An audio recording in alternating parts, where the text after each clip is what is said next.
Hello बच्चों, आज मैं आप लोगों को जो आपका क्लास 8 का मैथ्स का चैप्टर नंबर 2 है ना, linear equations in one variable, वो कराने वाली हूँ। चैप्टर हम ऑलरेडी स्टार्ट कर चुके हैं, काफ़ी सारी एक्सरसाइज हमने कर ली हैं, 2.4 तक कंप्लीट कर लिया, तो 2 ही एक्सरसाइज रह गई हैं, एक 2.5 और एक 2.6। तो आज की क्लास में हम 2.5 करने वाले हैं। तो चलिए शुरू करते हैं। शुरू करने से पहले एक चीज़ और बताऊँगी, इस बुक के एनसीईआरटी के ही हमने और चैप्टर्स भी कर रखे हैं। एक सेपरेट प्लेलिस्ट बना रखी है चैनल पे क्लास 8 की, तो आप वहाँ से उन चैप्टर्स को भी कंप्लीट कर सकते हैं। ठीक है, चलो शुरू करते हैं। यहाँ पर कह रहे solve the following linear equation. अब तो आपको लीनियर इक्वेशन सॉल्व करनी आ गई होगी, हमने 2.1 में भी की, 2.3 में भी सीखा ना, और 2.2 एंड 2.4 में जो वर्ड प्रॉब्लम्स थी उसमें भी सीखा कि लीनियर इक्वेशन कैसे सॉल्व करते हैं, ट्रांसपोज करके। जो सेम टर्म होती है वेरिएबल वाली, उनको एक साथ रख के और बाकियों को एक साथ रख के करते हैं, ऐसे ही सीखा था ना। तो चलिए शुरू करते हैं। अब अगर हम अपना फर्स्ट क्वेश्चन यहाँ देखें तो आपके पास है यहाँ x/2 माइनस का 1/5 इज इक्वल्स टू में x/3 अब प्लस का है 1/4। तो आप देख रहे हो x वाली एक टर्म यहाँ पर है और एक टर्म यहाँ है, तो दोनों को एक साथ रख लेते हैं। तो x/2 ये प्लस के इधर आके माइनस की हो जाएगी दूसरी साइड जाके। ठीक है, ये 1/4 इधर ही है। अब ये 1/5 यहाँ माइनस का है, इधर आके ये 1/5 यहाँ प्लस का हो जाएगा। क्लियर है। अब ये दोनों तो प्लस माइनस नहीं हो सकते ना लेफ्ट साइड में ना राइट साइड में, क्यों? क्योंकि इनके बेस नहीं सेम है। तो आप बेस सेम कर दो। तो ऐसा करो, इस वाले x में 3 से इंटू कर दो। ठीक है, और यहाँ पर आप ऐसा करो 2 से इंटू कर दो। ठीक है ना, इज इक्वल्स टू में 1/4 है, इसमें 5 से इंटू कर दो ताकि बेस सेम हो जाए, और इसमें क्या करो आप 4 से इंटू कर दो। ठीक है, तो यहाँ पर आपके पास आ जाएगा 3x/6, इसको मल्टीप्लाई किया, माइनस यहाँ पर आ जाएगा 2x/6 इज इक्वल्स टू में इसको मल्टीप्लाई किया तो 5/4 प्लस यहाँ पर आ जाएगा 4/5, सॉरी 4 5 जो 20 हो जाएगा ना, तो यहाँ 20 आ जाएगा। ठीक है ना, न्यूमरेटर को न्यूमरेटर के साथ मल्टीप्लाई करते हैं, डिनोमिनेटर को डिनोमिनेटर के साथ। ठीक है, अब 3x में से 2x जाएगा 1x, नीचे का 6 ऐसी है, 5 + 4 9 और ये 20 ऐसी है। क्रॉस में मल्टीप्लाई कर रही हूँ तो ये हो जाएगा 20x और यहाँ पर आ जाएगा 6 9 जा, तो 6 9 जा आपके पास कितना होता है 54 होता है। तो x की वैल्यू कितनी आ जाएगी 54, ये 20 मल्टीप्लाई करता है इधर आके डिवाइड का हो गया, दोनों ही 2 से कट रहे हैं, ये 10 पे कट रहा है, ये 27 पे, तो 27/10 आपका आंसर क्वेश्चन नंबर 1 का। क्लियर है। चलिए क्वेश्चन नंबर 2 पे आते हैं। इसमें आपसे क्या कह रहा है, यहाँ पर क्वेश्चन 2 में कह रहा है n/2 माइनस का है 3n/4 प्लस का है आपके पास 5n/6 इज इक्वल्स टू में 21। ध्यान से देखो, इस क्वेश्चन में पहले से ही सारी n वाली टर्म एक साथ है, तो आपको कोई भी ट्रांसपोज करने की जरूरत नहीं है, बस सॉल्व करना है। लेकिन तीनों का बेस अलग अलग है, एक का 2 है, एक का 4 है, एक का 6 है, तो आपको यहाँ पर फिर बेस सेम करना पड़ेगा ना।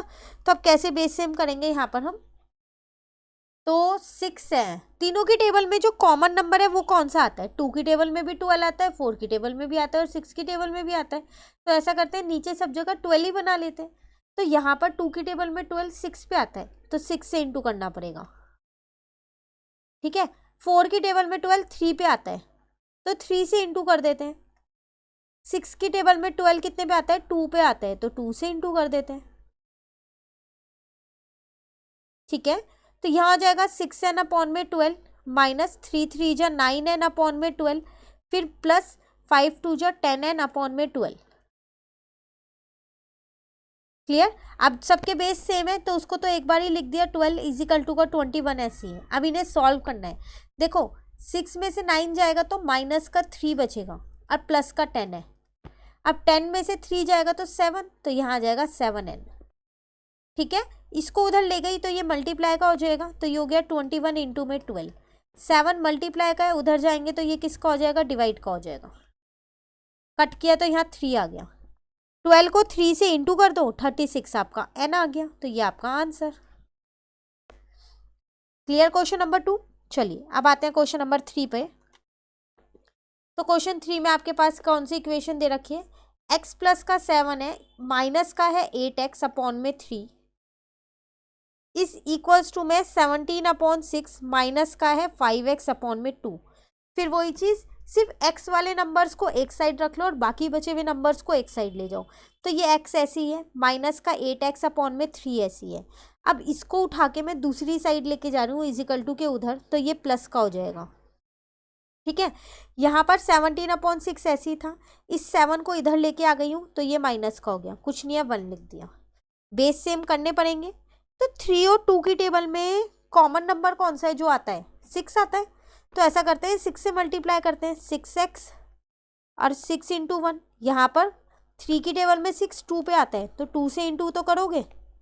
आप एलसीएम लेके भी बेस को सेम कर सकते हैं। ठीक है,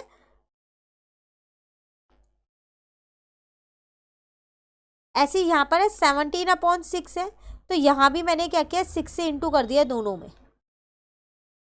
ठीक है ना, तो अब ये बन गया 6x/6 माइनस 2 8 जा 16x/6 प्लस 3 5 जा 15x/6 इज इक्वल्स टू में आ गया 17/6 माइनस यहाँ पर ये 7 है, 7 6 जा कितना होता है 42/6।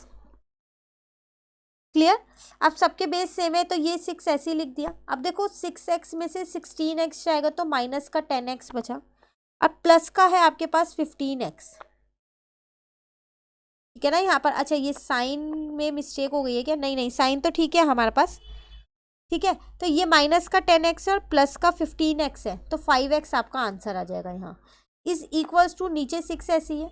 अब 17 में से 42 को माइनस करना है, आएगा तो माइनस में, ये तो पता ही चल रहा है, तो माइनस का 25 आ जाएगा।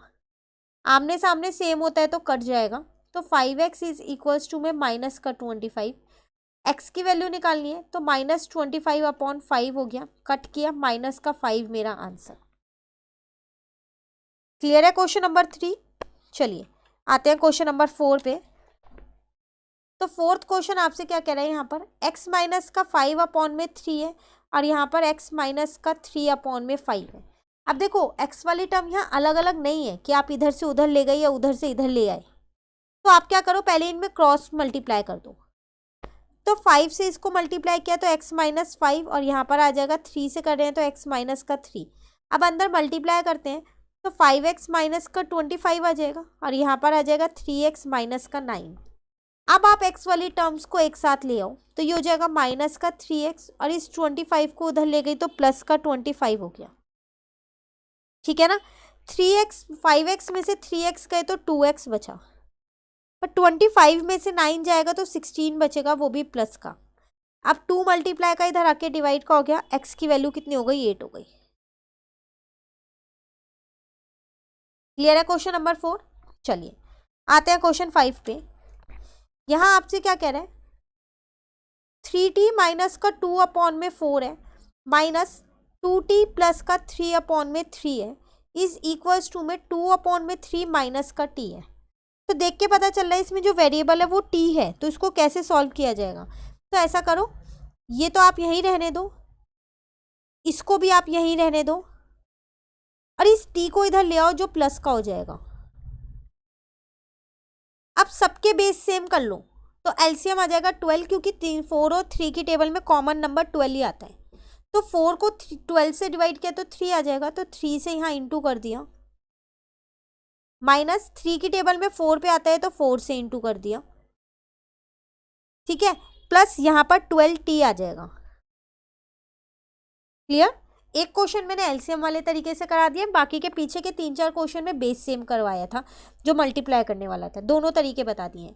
तो 3 को अंदर इंटू करोगे तो 9t माइनस 3 2 जा 6 माइनस 4 2 जा 8t। अब देखो बाहर यहाँ माइनस है तो ये प्लस का साइन चेंज होके माइनस हो जाएगा और 12 बन जाएगा। प्लस का 12t ऐसी है और नीचे का 12 भी ऐसी है और इज इक्वल्स टू में 2/3 भी ऐसी है। आप चाहो तो इस 3 से इसको काट सकते हो, 4 आ जाएगा।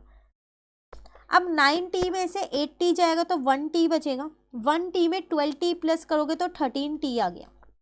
अब जो नंबर वाले हैं वो देखो, -6 है और माइनस का 12 है तो ये माइनस का 18 आ जाएगा, नीचे का 4 ऐसी है, यहाँ का 2 ऐसी है क्योंकि 3 तो कट गया। अब इस 4 को भी मैं दूसरी साइड ले गई तो मल्टीप्लाई का हो गया, 2 4 जा 8 हो गया। ठीक है, अब इस 18 को दूसरी साइड ले गई तो माइनस का था, उधर जाके प्लस का हो गया। यहाँ तक क्लियर है। अब ये हो गया 13t और इसमें हम प्लस करेंगे तो आ जाएगा 26। 13 मल्टीप्लाई का है, इसको नीचे लिया डिवाइड का हो गया, t की वैल्यू कितनी आ गई 2 आ गई। ये था आप पे क्वेश्चन नंबर 5।